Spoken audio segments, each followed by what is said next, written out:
Lá, pegando esse gancho importante, né, que você trouxe aí, da questão da política monetária também, né, a gente vê aí já uma perspectiva aí de a nossa Selic se manter nesse patamar ou até subir, né, antes mesmo a gente, no meio deste ano, muita gente já começava, o mercado já estava revisando ali, até para uma Selic menor, mas agora, com uma política monetária mais restritiva, por exemplo, do Banco Central, para tentar frear a inflação, você acredita, a gente sabe que isso deve, né, de certa forma, diminuir o consumo das famílias, no comércio, principalmente a gente já vê que começa a aparecer esses resultados nesse PIB que foi divulgado agora do terceiro tri. O PIB veio bom, porém a gente sabe que é retrovisor, né? Ele reflete ali o crescimento do trimestre anterior. Mas eu queria entender a sua visão, como que vocês estão trabalhando diante desses números, né?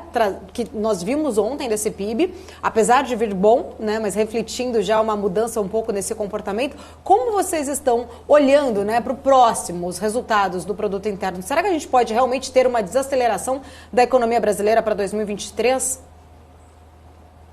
Sim, a gente vai ter uma desaceleração por vários fatores, né?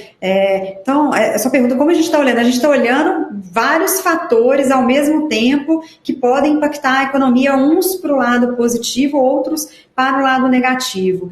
Mas o panorama que a gente tem hoje, e eu acho que principalmente vindo de fora, ele indica uma desaceleração do crescimento global para o próximo ano, né? Juros mais restritivos nos Estados Unidos vai restringir a demanda, a Europa também passa por um processo de aperto monetário, e algumas incertezas da China indicam também que o crescimento chinês no próximo ano também tende a ser menor. Eu acho que talvez a China possa ser uma surpresa positiva, caso haja uma mudança aí na política de Covid, ou eventualmente um controle da Covid, e a liberação que a gente possa ter da economia traga um potencial de crescimento maior, mas a princípio os indicadores apontam, eu acho que o próprio setor de construção, com esse processo de acomodação, os indicadores apontam para um crescimento menor da China no próximo ano. Então, a gente tem esse panorama global de um crescimento menor.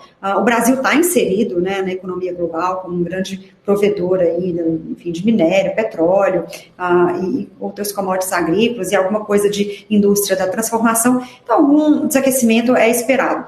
Aqui internamente, e aí como você bem colocou, né, a gente já viu isso no dado do PIB no terceiro trimestre, a política monetária restritiva também já afeta alguns setores da economia, a indústria, o comércio, o crédito mais caro, e ele vai ficando mais escasso, né, a inadimplência está subindo, com as taxas de juros tão altas, a gente vai ter uma disponibilidade de crédito menor e, com isso, a propensão ao consumo ela tende a ser menor. Então, é natural que a política monetária restrinja parte desse crescimento, é o que a gente espera. Agora, eu ressalto alguns pontos que podem continuar contribuindo para algum crescimento positivo no próximo ano. Um deles é o investimento, né? Ciclos de investimento são mais longos, a gente viu dados de investimento esse ano do PIB muito positivo, isso é uma notícia para a gente comemorar bastante. Quando a gente olha os últimos 4, 5 anos, a economia vem crescendo mais no investimento do que no consumo. Isso é uma novidade para nós, né? Passamos aí muitos anos estimulando o consumo para que o PIB crescesse e trouxe, né, uma recessão, porque você esgota, né, o hiato que a gente chama, né? Você não pode consumir tanto, você não consegue produzir. Isso acaba gerando mais inflação e você esgota esse ciclo de crescimento rapidamente. Quando você tem um ciclo de crescimento puxado pelo investimento, você faz o oposto, né? Você cresce o PIB potencial. E crescimento de PIB puxado por investimento, ele não tem pressão inflacionária, pelo menos não a princípio.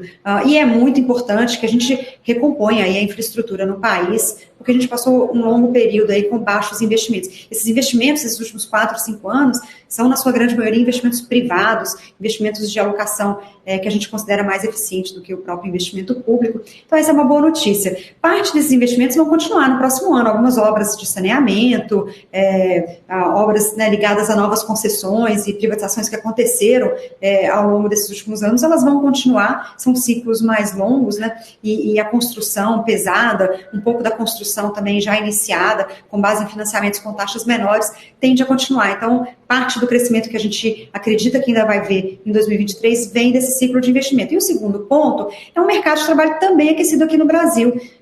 Não é só nos Estados Unidos, né? Os dados aí da PNAD, do CAGED mostram uma taxa de desemprego baixa, né, para padrão brasileiro, 8,3%, a menor desde 2013, a massa salarial com forte crescimento.